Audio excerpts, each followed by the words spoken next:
산업혁명이 일어나면서 이제는 내가 부모에 의해서 결정된 어른이 아니라 내가 어떤 어른이 될까를 고민하게 됐죠. 네. 다양한 어른의 상이 존재하게 됐고 그걸 준비하기 위해서 10대라는 과정이 필요하게 되는 거예요.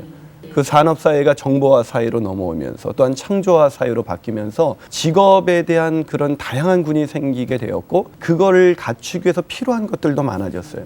여러분의 자녀들 정말 사춘기를 건강하게 보내고 또한 그 시기를 지났다 할지라도 여러분이 이제 그 아이들이 왜 그렇게 자라고 있는지 그 과거의 히스토리를 알기 때문에 그 아이들을 치유하시는 하나님의 놀라우신 능력을 경험할 수가 있을 것입니다. 그렇기 때문에 여러분 아이들이 그렇게 반항하고 애들이 그렇게 소심해지는 그 시기를 여러분 오히려 즐거워하십시오. 그걸 환영하십시오. 애가 드디어 나의 의존으로부터 끊어서 내가 이제 홀가분한 인생을 살아갈 수 있게 되었구나. 이제 더 이상 이 아이의 책임에서부터 내가 자유로운 인생이 될 수가 있겠구나. 실제적으로 이 사춘기의 개념이라는 것은 농경사회에서는 있지 않았던 단어입니다. 예를 들면 10대라는 단어가 없었어요. 청소년, 10대, 사춘기 이런 말이 농경사회에서는 존재하지 않았습니다. 왜냐하면 농경사회까지는 사람이 이렇게 자라다가 언제 어른이 됩니까? 어느 날 아버지가 어떤 가문하고 어렸을 때부터 짝지어놓고 점지해놓은 그 사람하고 결혼해서 집을 전답을 좀 띄워주시고 이렇게 혼인을 시켜주면 그날 어른이 되는 거예요. 네. 그러니까 저희도 어렸을 때는 우리 그 사극들을 보면 아주 어린 사람들이 결혼을 하지 않습니까? 그러니까 그렇게 결혼을 했기 때문에 내가 어떤 어른이 될까에 대한 고민이 필요 없었던 시대죠. 근데 이제 산업혁명이 일어나면서 산업화가 되면서 이제는 내가 부모에 의해서 결정된 어른이 아니라 내가 어떤 어른이 될까를 고민하게 됐죠. 네. 다양한 어른의 상이 존재하게 됐고 그걸 준비하기 위해서 10대라는 과정이 필요하게 되는 거예요. 그래서 우리 그것을 학자들이 이제 청소년기라고 규정을 하면서 이제 그 시간을 갖게 됐는데 그 시간이 옛날에는 그렇게 길지 않았어요. 근데 점점 길어지죠.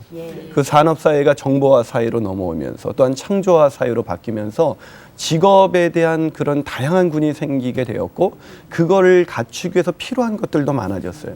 왜 우리가 어릴 적에 저희 어머님, 아버님이 늘 하시는 말씀이 예전에는 고등학교만 나와도 면서기는 했다 이런 얘기를 하는 얘기를 많이 하죠. 왜 그러시냐면 예전에는 고등학교 학력만 해도 꽤 이렇게 준비를 한 사람이었죠. 근데 요즘 고등학교만 나온 사람이 어디 있겠어요. 웬만하면 요즘은 대학도 필수인데 어떻게든 대학을 다 가긴 가는 것 같아요. 그런데 이 대학 학비가 너무 비싸니까 이게 뭐 부모님들이 아주 힘드시죠. 그러니까 대학은 기본이고 이제 대학원 또 그거 나오고 나서 필요한 것들을 준비하다 보니까 내가 어떤 어른이 될까에 대한 준비 기간이 길어졌어요. 그러니까 이 준비 기간이 길어지니까 부모님들이 자식 키우는 것도 그만큼 어려운 일이 됐다는 거예요. 그래서 예전에 어른들은 나는 열도 키웠다 뭐 이렇게 얘기하시지만 옛날에 열 키우는 것이 지금 하나 키우는 것보다 훨씬 더 쉽습니다. 그러니까 그만큼 어려워진 이유는 바로 이런 사춘기라는 것이 등장하면서 사회가 바뀌면서 등장한 이 사춘기의 개념 때문이다.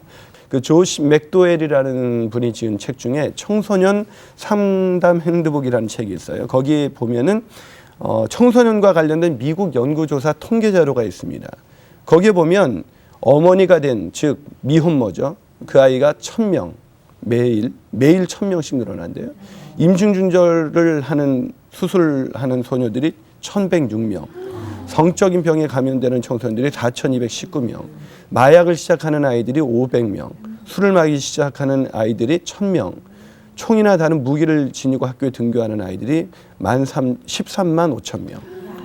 10대 청소년이 공격당하고 그중에 80%가 강간을 당하는데 3,610명. 고등학교를 중퇴하는 학생이 2,200명. 부모의 이혼이나 별거를 지켜보는 청소년들이 2,750명. 그리고 부모가 자녀 양육권을 상실하고 양부모, 집단가정, 기관 양육을 받기 시작한 청소년이 90명. 그리고 자살하는 아이들이 매일 6명 이 정도로. 그리고 우리나라도 있어요. 도형분석 상담연구소에 올라와 있는 자료인데요. 그 한국 가정의 현실, 고아 수출 세계 1위입니다. 성폭력 범죄율 세계 2위, 강간율 세계 2위. 그리고 1998년에 벌써 10몇 년 전 이야기인데 이혼율 30%. 그중 결혼 5년 내 이혼이 10%. 부부간의 대화는 일주일에 평균 24분입니다. 여러분 몇 분 하세요? 24분. 근데 경상도 사람은 좀 더 짧겠죠? 그러니까 일주일에 24분이니까 하루에 3분, 4분 얘기하는 거예요. 그 뭐 아는, 뭐 밥 먹는 날, 뭐 이 얘기 말기는 뭐 더 이상 하질 않는 거죠. 가출 청소년들이 매년 1만 명 이상이고요. 아동 보호 시대에 넘겨지는 아동 수가 9,000명. 남학생 93%, 여학생 87%가 가출 충동을 경험한대요. 93%예요. 그럼 여러분의 애들도 한 번쯤 그런 생각 했겠어요, 안 했겠어요? 제가 한 번은 제 이 세미나를 듣고 제가 중학교 때 제가 자살을 3번이나 결심한 만큼 제가 굉장히 어려운 그런 사춘기를 보냈거든요. 그러다 보니까 저도 그것이 치유가 되니까 그 아이들에게 자연스럽게 관심을 갖게 된 것 같아요. 그 얘기를 한 방송에서 얘기가 나오니까 제 딸내미가 5학년인데 그거를 보더니 아빠도 그랬어요? 왜? 그랬더니 너도 그랬니? 그랬더니 저도 자살 충동을 경험했다는 거예요. 그래서 내가 아니 넌 왜? 그랬더니 비밀이에요. 그러더라고요. 아직도 그 이유를 모릅니다. 우리 딴에는 굉장히 아이들에 대해서 잘 해주고 있다고 생각하는데도 애가 그렇게 느낀다는 거예요. 제가 그때 느꼈어요. 세상에 전문가가 없는 집단이 있는데 그 집단은 바로 제가 볼 땐 자녀 양육 전문가. 이런 건 전문가라는 이름을 쉽게 붙일 수 없는 것 같아요. 사람들이 저를 이제 자기가 자녀 형통 세미나를 통해서 한국과 이제 전 세계를 다니면서 이런 형통 세미나를 해주다 보니까 쟤는 뭐 이렇게 잘할 거라고 생각을 하세요. 근데 저도 여전히 어려워요. 여전히 하나님 앞에 무릎 꿇지 않으면 안 되고 하나님이 도와주지 않으면 안 되는 요소가 굉장히 많은 게 이 자녀 양육에 관한 부분인 것 같아요. 그렇게 이렇게 93%, 여학생의 87%, 거의 대다수 애들이 가출 충동을 경험합니다. 미혼모의 49%가 19세 미만이고요. 여학생 중 5명 중 1명이 교내 성폭행이나 성희롱을 경험했다고 말합니다. 매년 낙태아만 150만 명입니다. 엄청난 것이죠. 여러분 이런 사춘기 아이들이 이해가 됩니까? 안 됩니까? 이해가 되면 여기 왜 와 있겠습니까? 이해가 안 되죠. 제가 자녀와 대화가 잘 통하는 분 그랬더니 어떤 분이 손을 들어요. 그래서 내가 10대 미만은 다 손 내리세요. 그랬더니 거의 다 손 내리더라고요. 10대의 자녀들과 얘기가 잘 통하는 분들은 거의 존재하지 않습니다. 애들은 사춘기에 접어든 순간 어디서 특수훈련을 받고 온 것 같아요. 부모에게 대들기, 따지기, 열받게 하기 뭐 이런 거를 배우고 와가지고 부모를 완전히 힘들게 곤경에 빠뜨리게 많은 것이죠. 그런데 이런 아이들에 대한 부모의 잘못된 2가지 극단적인 양육 태도가 있습니다. 첫 번째 양육 태도는 사춘기는 시간이 가면 저절로 해결된다. 해결되는 것 같죠. 여러분들 이제 지금 보시면 이제는 다 괜찮아요. 평안해요. 근데 그 아이에 아직도 자라지 않은 성인 아이가 있다면 그거는 중년의 시기에 그 문제를 안고 결혼으로 들어가는 거예요. 그러니까 굉장히 아무런 문제가 없는 것 같은 사람하고 결혼해. 우리는 결혼할 때 조건만 보잖아요. 그 사람의 인격, 그 사람이 성숙한 사람인가 아닌가는 중요한 게 아니고 그 사람이 가진 스펙만이 중요하죠. 그러다 보니까 결혼해서 스펙이 우리를 행복하게 하지 않잖아요. 여러분 우리의 물질이라는 것은 물론 하나님이 우리의 필요하신 대로 채워주시면 되는 거지 그 물질이 더 많이 생긴다고 해서 우리가 행복해지지 않습니다. 그러니까 우리가 세상의 물질이라는 것은 좀 더 나아지면 좀 더 좋을 것 같지만 똑같다는 거예요. 시간이 지날수록 무뎌지는 것이죠. 그렇기 때문에 가정의 행복은 우리의 인격의 성숙, 신앙의 성숙에 있는 것이지 우리가 얼마나 스펙을 갖추느냐에 따라서 있는 것은 아니라는 것입니다. 그렇기 때문에 여러분의 자녀들이 한평생 행복한 인생을 살기를 원하신다면 여러분이 아이들이 인격적인 성숙 그리고 아이들이 자신이 성인이 되는 과정을 충실히 밟아갈 수 있도록 도와주셔야 한다는 것입니다. 그냥 시간이 지났다 그래서 저절로 해결되는 것이다 라고 생각해서는 안 된다는 것입니다. 또 2번째 잘못된 극단적인 태도가 있는데요. 그것은 사춘기 자녀는 반항하지 못하도록 엄격하게 지도해야 된다는 것입니다. 이렇게 엄격하게 지도하다 보면 여러분 A가 더 빗나가게 돼요. 자, 여러분 풍선이 있습니다. 토끼 모양의 풍선을 상상해 보세요. 제가 그 토끼 모양의 풍선에 그 어떤 부분이 마음에 들지 않아서 한 부분을 누르면 그 풍선은 어떻게 될까요? 다른 쪽으로 더 부풀어 오르게 되죠. 그러니까 애들을 반항하지 못하도록 막으면 그 다른 부분에서 예기치 못한 더 큰 문제가 생긴다는 거예요. 그래서 이 문제를 자꾸 억압하면서 끌어오던 부모님들이 더 문제가 커진 상태에서 저에게 와요. 그러면 이것은 한두 번의 상담으로 해결이 되지 않거든요. 심지어 어떤 아이들은 우울증이 와서 그런 정신과 치료를 받아야 되는 그런 상황도 있어요. 그런데 부모님들은 그때까지 애들을 계속 억압하는 거예요. 근데 어떤 아이들은 억압을 당해요. 억압을 당하면서 아무런 문제가 없어서 어떤 부모는 이런 얘기를 해요. 우리 애는 문제가 없어요, 목사님. 그게 문제가 아주 심각한 것입니다. 제가 텍사스에서 이 세미나를 인도할 때였는데 그때 아주 한 부부가 중년이 좀 지난 부부가 아주 어두운 표정으로 앞에 앉아서 강의를 듣는 거예요. 근데 계속 우는 거예요, 강의를 듣는데. 제 강의가 이렇게 막 울리려는 강의 아니거든요. 굉장히 웃기면서 하는 강의인데도 막 계속 우는 거예요. 나중에 끝나자마자 그분들이 찾아오셔서 상담을 요청해서 듣게 됐는데 딸아이가 주립대학에 그 4년 장학생으로 간 거예요. 딸 성공시켰다 그러는 거예요. 근데 대학교에 가서 드디어 반항을 하기 시작했는데 애가 뭐 연락도 안 오고 막 이상하게 그 아이에게 연락이 안 되고 이상한 영수증이 집으로 자꾸 날라오는 거예요. 가봤더니 애가 완전히 폐인이 돼서 그렇게 살고 있는 거예요. 아파트에. 그래서 아빠가 혼을 냈더니 이 아이가 도끼 눈을 뜨면서 아빠가 뭔데? 아빠 맘대로 해놓고 왜 지금 또 나를 이렇게 못 살게 구는데? 그러니까 아빠가 만든 대학이었어요. 애가 인생을 발견하고 한 것이 아니라. 그러면서 그 부모님이 내가 자녀 양육을 성공했다는 그 시간에 내가 얼마나 철저하게 실패자인 것을 오늘 깨달았다라고 알게 됐죠. 여러분도 생각해 보세요. 지금 아이들이 여러분의 어떤 내면을 갖고 있을까? 그 아이들의 인격이 어느 정도 성숙해 있을까? 그 인격의 성숙이 다듬어지지 않으면 신앙적인 성숙도 굉장히 어려워요.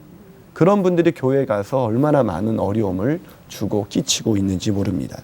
그렇기 때문에 우리가 반항하지 못하도록 그렇게 눌러서는 안 됩니다. 여러분도 잘 알고 있는 영성신학자 중에서 유진 피터슨이라는 분이 계시죠.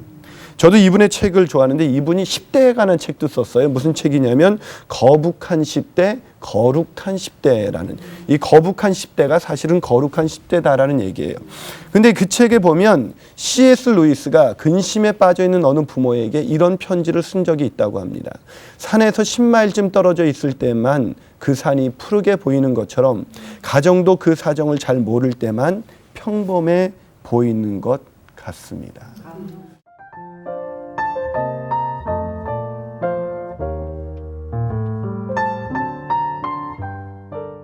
요즘 아이들을 키우는 것이 어려운 이유 중에 하나가 있습니다. 그 가장 강력한 오늘날의 그 아이들 자녀 양육을 방해하는 가장 큰 장애물이라고 할까요? 그것은 바로 대중매체입니다. 대중매체. 그리고 그 대중매체에서 가장 큰 영향력을 끼치는 것이 바로 연예인이죠. 연예인. 연예인분들 중에서도 이제 건강하게 아이들에게 좋은 선한 영향력을 끼치는 분들도 계시지만 그렇지 않은 분들도 상당히 많이 있죠. 전 세계적으로 이렇게 틀어지는 그런 그분들의 말 한마디 또 하고 다니는 그분들의 모습, 이것이 아이들에게 굉장히 부정적인 영향력을 끼칩니다. 그래서 제임스 답슨이라는 아주 탁월한 그 학자는 우리에게 내 딸을 여자로 키우는 법이라는 책을 내셨는데요. 그 책에서 나쁜 여자가 되라고 부추기는 사회다. 이 사회가 나쁜 여자 또 나쁜 남자가 되라고 부추기는 사회다. 그래서 애들이 오히려 나쁜 남자를 더 이렇게 좋아하고 그래서 얼마 전에는 뭐 프로그램에서 아주 나쁜 남자가 되는 뭐 이런 거, 그런 남자가 더 멋있어 보이고. 그래서 제가 인기가 있는 이유가 내가 나쁜 남자라고 하는 거 아닌가 그런 생각을 해보는데, 예를 들면은 그런 그 나쁜 사람이 되라고 부추기는 이 사회 속에서 특히 나쁜 여자들이 있습니다. 10대에게 아주 안 좋은 영향력을 끼치는 분들이 계세요. 이분들이 어떤 얘기를 하냐면 정절은 필요 없다. 그러면서 서로에게 구속하지 않는 거, 그렇게 사는 것이 더 좋은 것이다. 뭐 이런 얘기를 하고, 또 그분들이 늘 자기의 자신의 외모를 거의 완벽하게 이렇게 꾸미면서 이렇게 나오기 때문에 사실은 하나님이 지으신 그 창조의 세계 속에서는 우리가 서로 다르다는 것이 서로 아름다운 것이지, 서로 똑같이, 아니면 여기 계신 분들이 다 유명 연예인하고 똑같이 생긴 분들이 다 나오셨다, 그럼 제가 오늘 강의 아마 못할 것 같습니다. 왜냐하면 무슨 인형들 놓고 이렇게 하는 것 같아서. 사실 서로 다르다는 것이 굉장히 아름다운 것이거든요. 근데 이렇게 사춘기에 접어드는 아이들은 자기 외모에 대해 관심이 증폭되는 시기라고 우리가 배웠죠. 그런데 그렇게 나쁜 여자들은 정말로 너무 예쁘게 나오거든요. 그러니까 자기 여드름난 자기의 얼굴을 그 나쁜 여자가 자신의 우상이 됐는데, 그런 어른이 되려고 노력하는데 자기의 모습은 너무나 거리가 있는 거예요. 이런 거리가 많으면 많을수록 아이들이 어떤 것을 느끼게 될까요? 자기를 경멸하게 되고 자기의 자존감이 낮아지죠. 그렇지 않아도 낮은 자존감을 가지고 버티는 시기가 사춘기인데 더 낮은 자존감을 갖게 되는 거예요. 그렇기 때문에 그것이 자신에 대한 하나님의 형상대로 지음을 받은 그런 존귀한 존재라는 사실을 깨닫지 못하게 만들고, 다른 사람과 비교되는 그런 열등한 의식을 심어줌으로 인해서 그 열등감에서 그런 더 파괴적인 행동, 더 극한 반항적인 행동, 아이들이 어느 정도 반항적인 모습, 부모로부터 의존 관계를 끊어버리려는 모습은 보이지만 아주 극단적인 행동을 하는 것은 결코 바람직한 그런 사춘기라고 할 수가 없는 것이거든요. 근데 요즘 아이들이 더 그런 행동을 많이 보이는 이유는 이런 나쁜 사람이 되라고 부추기는 사회 속에서 우리가 살고 있기 때문이다. 그래서 우리가 어렸을 때도 애들한테 인형을 사주실 때 여러분이 조심하셔야 되는데, 그 바비 인형이라는 이런 인형들, 아주 예쁜 인형, 그 어떻게 몸매가 그렇게 나올 수가 있겠습니까? 그러니까 그런 거를 애들이 어려서부터 보면서 자라면 애들의 마음속에 그것이 자신이 꿈꾸는 상이 되는 거예요. 그래서 요즘 보면은 다들 마르셨는데 다들 살쪘다고 그러고 살 빼야 된다고. 그게 다 바비 인형의 효과예요, 그게. 그걸 늘 보면서 자랐기 때문에 기준이 거기 있는 거예요. 여러분, 사실 어떤 그 부족에 가면은 이렇게 배 나온 여성이 아름다운 여성이라서 거기는 가장 키포인트가 배 나온 거를 이렇게 드러내는 거예요. 그런 나라로 가서 살고 싶으시죠? 근데 여기서도 지금 끄덕거리시는 분들도, 제가 볼 때는 오늘 나오신 어머님들도 너무 이렇게 다 날씬해서 이렇게 툭 치면 막 부러질 것 같은데. 안 믿어지시죠? 안 믿어지시는 이유가 여러분이 기준이 잘못되어 있기 때문에 그래요, 사실은.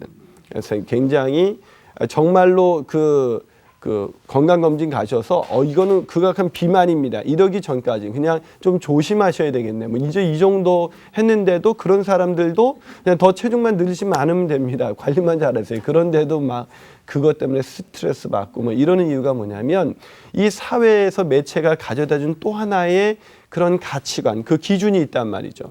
그 기준, 그 가치관을 따라서 아이들이 살아가도록 만드는 그런 강력한 영향력을 주는 그런 나쁜 연예인들이 있습니다. 물론 좋은 연예인들도 있죠. 그러나 그런 연예인들이 있다 보니까 아이들이 자신의 정체성을 발견하는데 그런 왜곡된 그런 어른이 되고자 이렇게 노력을 하기 때문에 아이들 키우기가 되게 어렵죠. 자, 그렇다면 건강한 아이들의 그런 사춘기 필요는 뭘까? 이 아이들의 건강한 필요, 몇 가지 필요가 있는데요. 첫 번째 필요는 스스로의 분명한 정체성을 발전시키고 독특성과 개체성에 대한 의식을 발전시키는 것이 중요하다. 나는 누구인가, 나는 얼마나 독특한가에 대한 답을 할 줄 알아야 한다는 것입니다. 제가 말씀드린 것처럼 이 사춘기는 심리적 무슨 기라 그랬어요? 이유기라고 말씀드렸죠. 심리적 이유기. 그렇기 때문에 자신이 나는 누구인가, 부모로부터 독립해서 나는 누구인가를 발견하는 시기이기 때문에 이것이 가장 중요한 질문이다, 아이의 인생에서. 애가 영수 과목 올라가는 것보다 더 중요한 것은 애가 나는 누구인가를 발견하게 돼서 거기에 대해서 하나님의 눈으로 자기를 바라볼 수 있다면, 이 아이가 지금 나오는 성적이 그렇게 높지 않아도 이 아이가 건강한 신앙생활, 건강한 그런 사회생활, 건강한 리더십으로 세상에서 쓰임받을 수가 있는 것입니다. 그렇기 때문에 아이들이는 건강한 정체성을 가져야 되는데 우리의 관심은 오직 공부예요. 그냥 공부. 그래서 우리 어머님들이 좋아하는 구절이 있죠.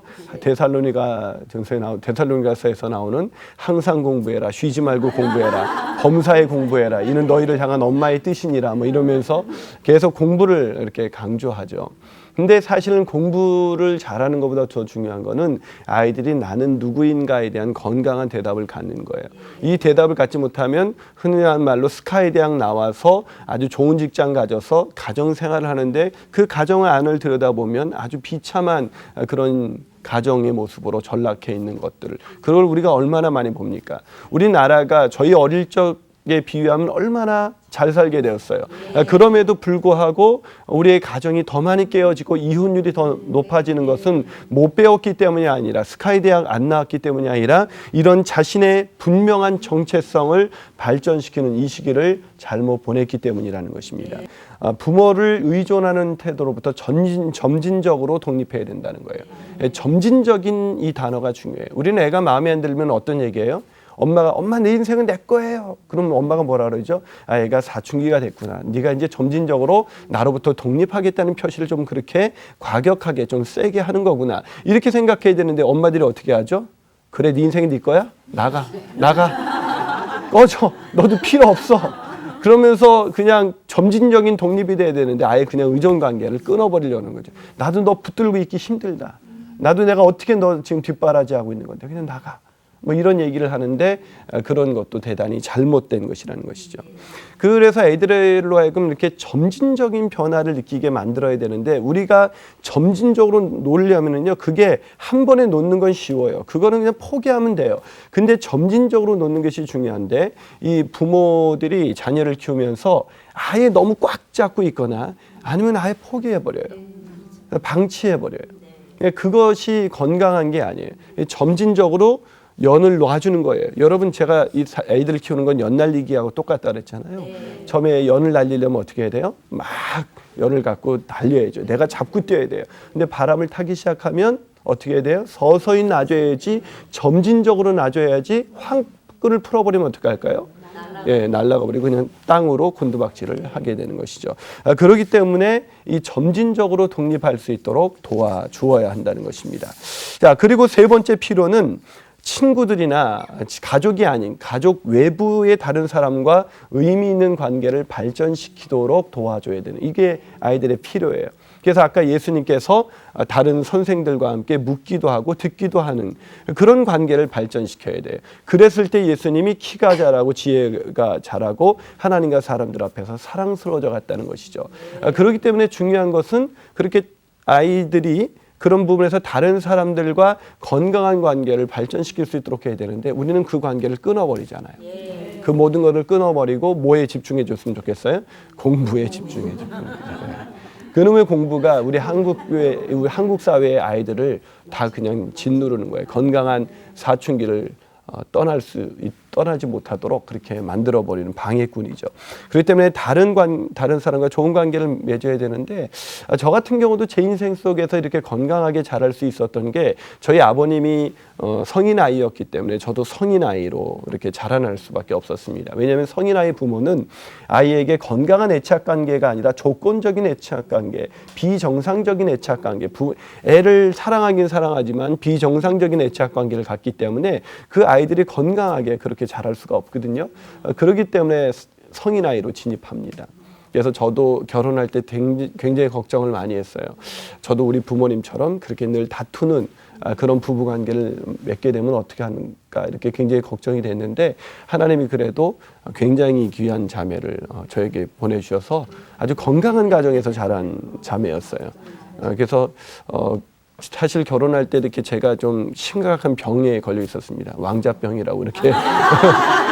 그래서 모든 자매에 대한 눈이 하늘에 달려 있을 때였는데, 그때 제가 기도하다가 하나님이 생각나게 한 자매였는데, 사실 썩 마음에 들지는 않았었어요. 왜냐하면 굉장히 눈이 높아 있었기 때문에.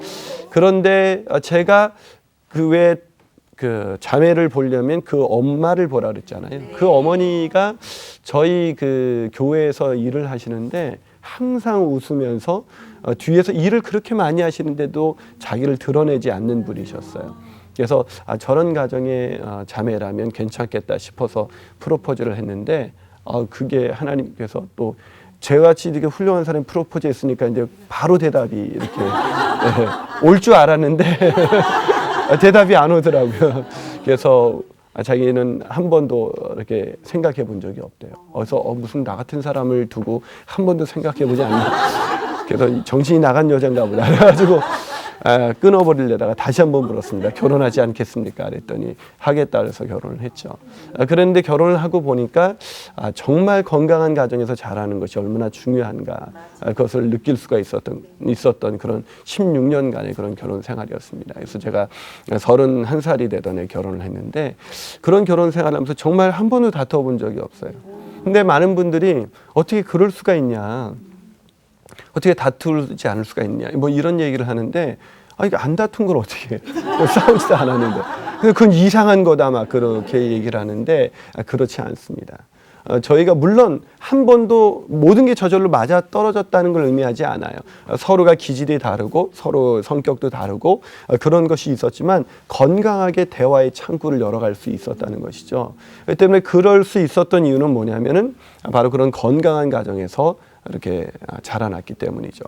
그런데 그런 건강한 가정에서 자랄 수 있었던 이유 중에 하나는 뭐냐면 그렇게 건강하게 다른 사람과의 그런 관계를 가질 수 있도록 도와준 거죠.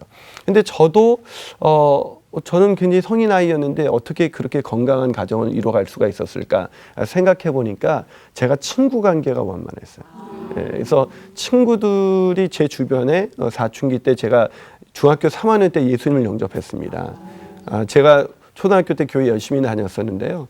초등학교 때까지 교회 열심히 다니다가 왜 열심히 다녔냐면 어느 날 내 친구가 빵과 요구르트를 먹고 있는 거예요. 그래서 이거 어디서 났냐니까 교회에서 났대요. 와, 그래서 그때 우리 때 용돈이 어디 있었어요? 엄마 10원만이 늘 입에 달고 다니던 말이었죠. 그럼 10원 달라고 어머니에게 엄마 10원만 그러면 어머니가 늘 하시는 말씀이 네 엄마가 은행이냐 뭐 이러시고 뭐 돈도 안 주시고 엄마 계속 사달라 그러면 네 엄마 팔아서 사라 그러고 그래서 엄마 팔 수도 없고 할 수 없이 우리는 그냥 아버님이 드시다만 그 술병 빈병 가져다가 강내기 바꿔 먹고 뭐 이랬죠. 근데 빵과 요구르트 먹는다는 것은 뭐 쉬운 일이 아니었는데 이거 어디서 났냐니까 그거를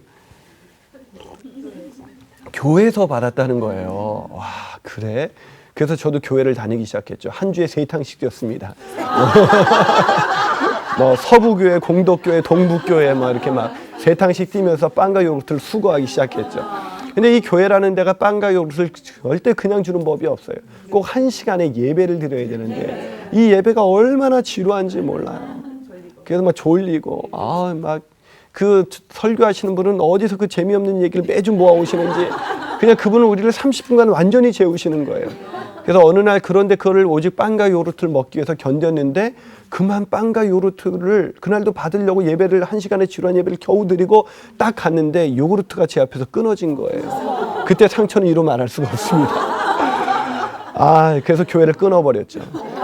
근데 중학교 3학년 때 제 친구가 이나나 교회 가자는 거예요. 야, 그 재미없는 교회 왜 가려러는데? 그랬더니 이나나 교회를 가면 여자친구를 사귈 수가 있어 그러더라고요. 그 놀라운 그 복음의 소식을 듣고 제가 교회를 갔죠. 그래서 거기에 가서 예수님을 만나게 됐어요. 예수님을 만나게 되니까 예수 믿는 좋은 친구들이 있었어요. 그래서 그 친구들과 같이 기도하고 그 친구들과 같이 큐티를 나누고 또 저희 교회가 그렇게 성경을 체계적으로 잘 가르치는 그런 리더들이 있었던 교회였습니다. 그러다 보니까 성경을 어려서부터 이렇게 체계적으로 배우게 됐어요.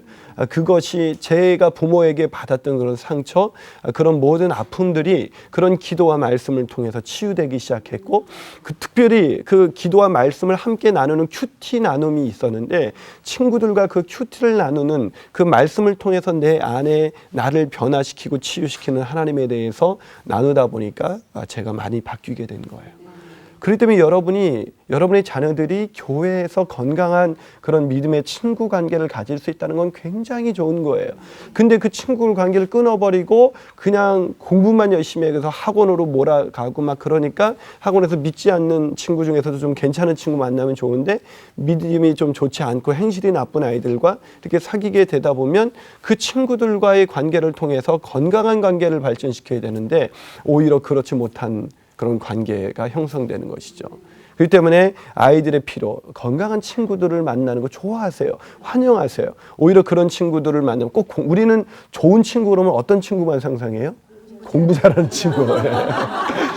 그래가지고 공부 못하는 친구 있으면 걔하고 사귀지 마라, 이제 놀지 마라 그러는데 여러분 공부 좀 덜 하는 애들이 인간성이 훨씬 좋고 그걸 우리가 어떻게 알 수 있죠? 우리가 그렇잖아요. 우리가.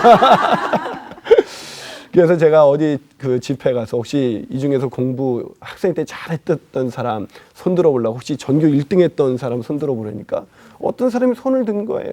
우리 대다수는 1등이라는 거 해본 적이 없잖아요. 반에서 1등도 겨우 해볼까 말까 하는데 전교 1등 한 애가 아무도 없는데 그 사람이 주책맞게 손을 든 거예요. 네. 그래서 제가 그랬죠. 이렇게 공부 잘하는 사람들의 특징이 뭐냐면 분위기 파악을 못한다고. 지금 분위기가 손 드는 분위기가 아닌데 그냥 잘났다고 보니 손이 막 드는 거예요. 공부 잘하는 아이의 특징이 뭐냐면 오직 공부만 하다 보니까 인간관계가 약해요. 인간관계가. 예. 물론 다 그런 것은 아니죠. 그렇지만 대체적으로 그렇다는 거예요. 근데 공부 못하는 애들의 특징은 뭐냐면 늘 관심이 이렇게 사람에게 있어요. 그래서 사람을 좋아하고 사람하고 어울려 다니고. 그래서 저도 늘 사람을 좋아했었어요.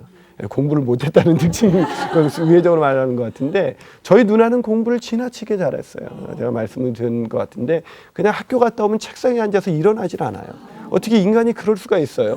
저는 책상에 앉으면 30분만 되면 냉장고가 궁금해져서 냉장고를 열어보면 우리 어머님이 늘 말씀하시는 것이 우리 이난이는 머리는 좋은데 공부를 안 해. 뭐 이런 얘기를 들었어요. 어디서 많이 듣던 얘기죠. 네, 그런 얘기를 늘 들으면서 자랐는데 나중에 자라고 보니까 우리 누나 인생과 내 인생을 비교해 보니까 우리 누나 인생도 참 가치 있는 인생을 살더라고요.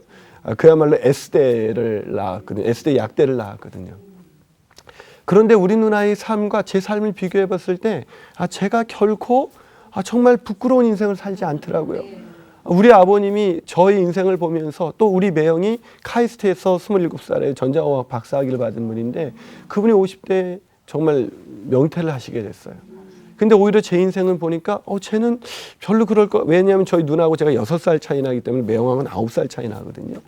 그래서 우리 매형이 좀 더 인생을 더 많이 사셨는데 그런 매형이 보시기에도 제 인생이 괜찮은 거예요. 제가 쓴 그 아이들을 향해서 쓴 교재가 50만 권이 팔렸어요. 최근에 쓰는 책들도 그냥 베스트셀러 상위권에 계속 올라가니까 신기한 거예요. 그러면서 막 방송에 나오고 신문에 나오고 그런 거 보면서 제가 공부 그렇게 잘했던 애가 아닌데 제가 이런 얘기를 왜 합니까? 공부가 아이들의 인생을 결정하는 것이 아니라는 거예요. 하나님이 그 아이들의 인생을 결정하는 것입니다. 하나님이 그 아이들의 인생에 하나님의 가치관으로 믿음의 가치관으로 심어줄 때 그 아이들의 인생이 바뀌어지게 되는 것을 믿으시기를 축복합니다. 그러기 위해서 중요한 건 뭐냐면 아이들이 자꾸 건강한 친구 관계를 가질 수 있도록 도와주는 것이 굉장히 중요한 거예요. 그래서 그런 애들과 교제할 수 있는 공간에 근데 엄마들이 중학교만 되면 예배 끝나자마자 와. 예배 끝나자마자 와야지. 뭐 그러놓고선 넌 왜 그 모양이냐. 자꾸 그렇게 애들을 몰아가서 건강한 사춘기를 보내지 못하도록 만든다는 것입니다. 근데 중요한 세 번째 필요는 친구들과 다른 외부 사람들과의 건강한 관계를 발전시켜야 된다는 거예요. 네 번째 필요는 성적인 정체성을 구체화시켜야 돼요. 성적인 정체성입니다. 성적이 아니에요. 성적. 우리는 항상 성적에 관심이 있는데 성적인 정체성을 구체화시키고 이성과의 좋은 관계를 맺는 능력을 배양시켜야 돼요. 근데 우리는 이성 관계 자체를 싫어하죠. 머리에 모두 안 마른 것이 애를 사귄다고 이렇게 얘기를 한단 말이에요. 근데 여러분, 이 아이들이 오히려 여러분 지금 생각해 보면 어릴 때 공부만 막 했던 사람들 중에서 오히려 가정생활의 위기를 겪는 사람이 더 많이 있습니다. 근데 오히려 막 그야말로 그 연애를 막 많이 하고 막 그랬던 애가 의외로 잘 사는 거예요. 자기 남편 비율을 잘 맞춰주기도 하면서 너무너무 잘 살아요. 왜 그럴까요? 이렇게 사춘기 때 많이 사귀어봤거든요. 그래서 자기하고 맞는 사람이 누군지, 자기가 이성과 자기의 다른 차이가 뭔지, 이 남자와 여자는 엄청난 차이가 있잖아요. 남자는 뭐든지 해결 중심이고 이성 중심이고 여자는 감성 중심이고 특히 느낌을 중요시하고 그래서 이런 것이 다 다른데 그런 부분들에 대해서 너무너무 모르는 것이죠. 근데 결혼이라는 것은 그 이성과 사는 것이잖아요. 근데 그 이성을 알지 못하고 그냥 공부만 열심히 했던 애가 나중에 자기 남편과 어떻게 의사소통해야 되는지 그거조차 알지 못한 채 이렇게 자라니까 남편도 공부는 잘하고 실력이 있다 해서 결혼했는데 보니까 내 마음 하나 몰라주는 그 실력 있는 남자가 우리 가정에 어떤 평화를 줄 수가 있습니까? 사실 그런 면에서 사실은 건강한 이성관계를 발전시키는 것 이것이 굉장히 중요합니다. 그렇기 때문에 여러분도 작고 그 아이들이 그런 건강한 이성 관계를 맺을 때 그 이성 친구를 데려오면 환영해 줘야 돼요. 어우, 그렇구나. 근데 그 환영하기가 참 쉽지 않죠. 너는 사귀도 왜 꼭 그런 애를 사귀니? 뭐 이제 막 이러면서 엄마 정도는 돼야지 뭐 이제 이렇게 얘기하면서 막 이렇게 하는데 아이들에게 그런 건강한 이성 관계를 갖도록 해줘야 된다. 다섯 번째는 직업 또한 직업이나 직업에 대한 꿈을 갖게 해야 되고 경제적인 독립 그리고 그 밖에 성인으로서 그런 책임을 다할 수 있는 그런 자신감과 기술을 획득해야 돼요. 그러니까 무슨 얘기냐면 난 모든 이것을 내가 할 수 있어 라는 그런 자신감을 갖는 것이 굉장히 중요해요. 이 자신감이 없으면 아무리 공부 잘하는 애도 어느 날 인생에 다가온 풍파에 무너질 수밖에 없습니다. 그렇기 때문에 자신감이 있어야 되는데 또 함께 중요한 것은 기술이에요. 그런 직업을 가지려면 내가 뭘 할 수 있다는 그런 자신감과 기술을 갖는 것이 내가 공부 지금 1등 하는 것보다 훨씬 더 중요한 거예요. 이런 자신감을 가지려면 중요한 것은 뭐냐면 자꾸 칭찬을 해줘야 돼요. 칭찬이 구체적으로 칭찬을 해주고 아이들이 성취감을 얻을 때 자신감을 갖게 되는 것이지 맨날 나무라면서 너 왜 이렇게 자신감 없어? 시험 볼 때 담대하게 하라 그랬잖아. 아이고 꼭 지압이 닮았어. 뭐 이런지 이렇게 얘기를 자신감을 완전히 그냥 무너뜨리면서 애들이 자신감을 안 간다는데 자신감은 그렇게 가지라고 말한다고 갖는 것이 아니라 아이들에게 칭찬을 통해서 작은 성취감을 자꾸 갖게 만드는 것. 그것이 자신감을 가질 수가 있다는 거예요. 그런 자신감을 가진 다음에 애들이 뭘 가져야 돼요? 기술을 획득할 수 있도록 자신의 은사에 따라서 재능에 따라서 그것을 발전시키는 것이 중요하다는 것입니다. 그래서 아이들이 사춘기쯤 접어들면 그 아르바이트 하는 거 괜찮은 일이에요. 그래서 아르바이트 하는 거를 아이고 누가 엄마가 너한테 그런 거 하라 그랬어? 엄마가 나가서 이렇게 고생하면서 다 하는 건 너 그냥 앉아서 공부만 하면 돼 이러면서 딱 나무라는데 그렇게 키우지 마십시오. 여러분 지금 한국 사회가 정말 많은 실업 그 청년들로 인해서 고민하고 있는데 그들이 뭐만 한 친구들이에요? 공부만 한 친구들이에요. 공부만 해서 다른 거 할 줄은 몰라요. 명퇴를 하고 나서도 공부만 한 사람들이 제일 힘들어요. 이걸 어떻게 해야 될지를 모르니까. 세상 사람 속에서 치열하게 자기의 생존의 능력, 자기의 직업적인 경제적인 책임, 즉 부모로부터 심리적인 독립을 하는 사춘기는 경제적으로도 독립을 준비하는 시기예요. 그렇기 때문에 애가 원하는 걸 다 사주는 것은 잘못된 것입니다. 애가 자기의 경제에 책임감을 가지고 계획하고 움직일 수 있도록. 그래서 저희 아는 이런 강의를 들었던 어떤 어머님이 예전엔 다 사줬었는데 이 아이에게 안 사주니까 애가 막 화를 내더래요. 엄마가 이제 나를 안 사랑한다고 느끼는 거죠.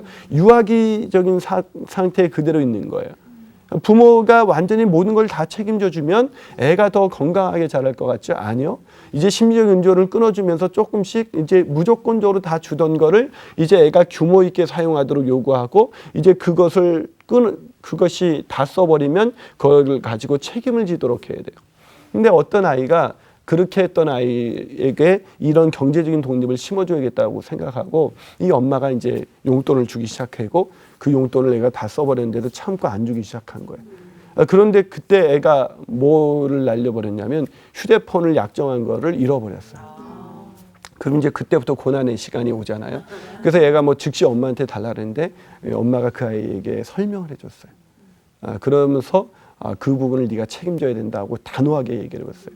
설명해도 안 들었지만 엄마가 단호하게 그것을 이렇게 해주니까 얘가 할 수 없이 아르바이트를 하기 시작했어요. 그래서 이 패스트푸드점에서 아르바이트를 했는데 이 아르바이트를 하면서 얘가 성장을 한 거예요. 우리 엄마 아빠가 이렇게 힘들게 돈을 버는 거구나. 돈 버는 것이 쉽지가 않구나. 그러면서 얘가 공부를 열심히 한 거예요. 그래서 공부를 열심히 오히려 아르바이트 끝나고 와서 공부를 더 열심히 하더니 걔가 진짜 반에서 한 번도 5등 안에 든 적이 없었던 애인데 그 아이가 20등 밖에 있던 아이였는데 5등 안으로 들어온 거예요. 그러면서 그 어머니가 저한테 목사님 그냥 저는 그렇게까지 기대하지 않았는데 이런 일이 와서 참 놀랐습니다.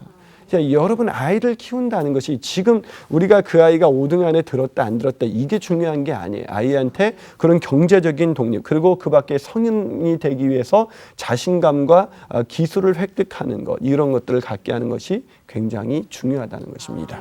자 그리고 그래서 정말로 요즘 엄마들이 제일 못하는 것이 우리가 풍요해진 것을 가지고 넌 아무것도 하지 마. 오직 공부만 해. 이것이 우리 아이들의 사춘기 문제를 예전에 우리 때보다 더 심각하게 만들었던 이유가 바로 거기 있었다는 것입니다. 자, 마지막으로 부모가 알아야 할 그런 6번째 필요는 신앙과 가치관, 그리고 인생에 대한 기본적인 태도를 잘 형성하게 만들어야 돼요. 무엇보다도 믿음을 가질 수 있는 시기가 이 시기라는 거예요. 그래서 아이들이 믿음을 갖지 못하고 이제 초등학교 고학년이 되면 이제 부모 따라 그렇게 교회를 쫄래쫄래 잘 따라오고 교회에서 막 재밌게 놀던 아이가 이제는 엄마한테 교회 안 가요. 이런 얘기를 한단 말이죠. 그럼 이제 우리는 교회 가면 그래도 이게 얼굴이 있는데 자녀 왜 안 왔어요? 그럼 막 그게 되게 막 힘들어지고 괜히 우리 애 잘못 키운 것 같고 막 이러니까 이제 그다음부터 협박하기 시작하죠. 너 교회 안 가면 막 뭘 용돈 안 줘, 뭐 안 줘, 막 이렇게 치사하게 이제 막 그렇게 하니까 애가 아이씨 하고 이제 오지만 그게 와가지고도 애들이 겨우 버티는 거예요. 그래가지고 그렇게 온 애 중에서 진짜 막 이 귀걸이하고 온 애가 있었어요. 그러니까 남자식 귀걸이하고 오니까 막 선생님이 불러냈죠. 그래가지고 귀를 잡아당겨서 부렸어요. 그러니까 애가 열 팍 받아가지고 그러지 않아도 엄마 때문에 어쩔 수 없이 와서 앉아있는 건데 이 주일학교 선생님까지 자기를 건드리니까 이제 다음 주부터 나는 안 나온다 이러고 있는 거예요. 그래서 내가 불렀죠. 야 일로 와봐 그랬더니 아니 또 왜요 그러는 거예요. 내가 잠깐만 해서 아유씨 이러면서 오더라고요. 그러니까 짜증난다 그래서 아유 짜증나 이러는 거예요. 목사가 부르는데도 애가 짜증을 나면 그냥 그게 정상이에요. 아니 그래서 내가 짜증이 나지 너 미안해 잠깐만 와봐 그랬더니 너 저 선생님이 왜 그런지 알아 그랬더니 남자가 귀걸이 했다 그러는 거 아니야. 귀걸이해서 그런 게 아니야 임마. 그래서 그럼 왜 그런데 너 이거 어디서 샀어 했더니 아니 왜 했더니 너 이거 혹시 이미테이션 아니냐 했더니 이미테이션인데 그거 어떻게 하셨어요 해서 임마 그러니까 저 선생님이 속상해서 그렇지 왜 이미테이션 같은 걸 하려면 진짜를 하고 와야지. 그래서 그런 거예요. 그래서 그렇지 마. 저 선생님이 귀걸이를 하려면 좀 좋은 거라든가 아니면 큰 거라든가 이 쬐그만 거 하고 이미테이션 했어요. 얼마나 속상했겠냐. 그런 거냐고. 그래서 그런 거라고. 그래서 내가 돈을 주어주면서 좀 이제 진짜 좀 하고 와라. 그랬더니 고마워요 선생님. 그러더니 가서 앉더니 막 할렐루야 주를 찬양 막 부르면서 신나게 막 찬양을 부르는 거예요. 이 아이가 신앙을 접어줄 때 그 아이들의 기호, 우리와 다른 기호, 다른 성향, 그거를 지적하느라고 애가 신앙을 포기하게 만든다면 그거야말로 얼마나 속상한 일이에요. 그 때문에 중요한 거는 애가 마음껏 정말 하나님에 대한 그런 자기의 하나님, 이제 부모가 믿는 하나님이 아니라 나의 하나님을 믿기 위해서 신앙을, 부모가 전해준 신앙을 거부하거든요. 그럴 때 이제 나의 하나님을 만나려는 그 몸부림을 가진 그 아이를 환영해라. 그럼 마음껏 의심하게 해라. 제가 얼마 전에도 사춘기를 정말 힘들게 보낸 아이예요. 근데 하나이는 힘들게 보내서 사춘기가 끝났는데 하나이는 대학 가서 사춘기를 겪고 있는 아이가 있었습니다. 그래서 이 가정에 제가 신방을 가서 얘기를 하다 이 아이가 교회를 안 나오니까 근데 이 아이가 목사님한테 궁금한 게 있대요. 또 물어봐라. 했더니 이 녀석이 자기가 하나님을 믿을 수 없는 이유에 대해서 쭉 얘기를 하기 시작하는 거예요. 그래서 내가 그래 나도 그런 적이 있었는데 그러면서 설명을 쭉 해주니까 이 녀석이 갑자기 막 박수를 치는 거예요. 그래서 목사님 그래서 내가 신앙이 없었던 거였군요. 그러더니 그 다음부터 이 녀석이 예수님을 얼마나 잘 믿는지 몰라요. 와 지금부터는 아주 예수님을 너무너무 잘 믿어서 이 아이가 그 다음부터는 자기의 의심했던 모든 문제가 해결되니까 그 다음부터 예수님을 믿기 시작한 거예요. 그래서 기독교의 위대한 심리학자인 폴 트루니에는 이런 이야기를 남겼습니다. 조만간의 어린아이는 신경증의 위험을 무릅쓰거나 부모로부터 해방되어 스스로의 의지, 스스로의 기호, 스스로의 성향을 따라야 한다. 그런데 소수의 부모들만이 자녀 안에서 일어나는 이러한 개체성에 대해서 환영할 뿐입니다. 그런데 소수의 부모님들만이 이런 것을 환영하고 있다는 것입니다. 여러분 그런 소수가 되셨습니다. 여기에 오셨기 때문에 여러분의 자녀들 정말 사춘기를 건강하게 보내고 또한 그 시기를 지났다 할지라도 여러분이 이제 그 아이들이 왜 그렇게 자라고 있는지 그 과거의 히스토리를 알기 때문에 그 아이들을 치유하시는 하나님의 놀라우신 능력을 경험할 수가 있을 것입니다. 그렇기 때문에 여러분 아이들이 그렇게 반항하고 애들이 그렇게 소심해지는 그 시기를 여러분 오히려 즐거워하십시오. 그걸 환영하십시오. 아, 애가 드디어 나의 의존으로부터 끊어서 내가 이제 홀가분한 인생을 살아갈 수 있게 되었구나. 이제 더 이상 이 아이의 책임에서부터 내가 자유로운 인생이 될 수가 있겠구나. 그리고 여러분들도 또 오춘기, 그 사춘기를 다시 겪어야 되는 그 시기에 여러분의 인생에 대한 진지한 고민을 출발할 때 예전에 사춘기 아이들의 모습을 보면서 내가 저때 이렇게 건강하게 보내지 못했기 때문에 나도 이런 시기를 겪는 것이구나. 그러면서 여러분을 다시 한번 치유하시는 하나님의 은혜를 경험하십시오. 그 은혜가 여러분의 가정에, 여러분의 자녀들에게 또 여러분의 삶 가운데 풍성히 임하셔서 축복된 가정, 행복한 가정, 그리고 형통하는 자녀들을 키워내시기를 주님의 이름으로 축원합니다.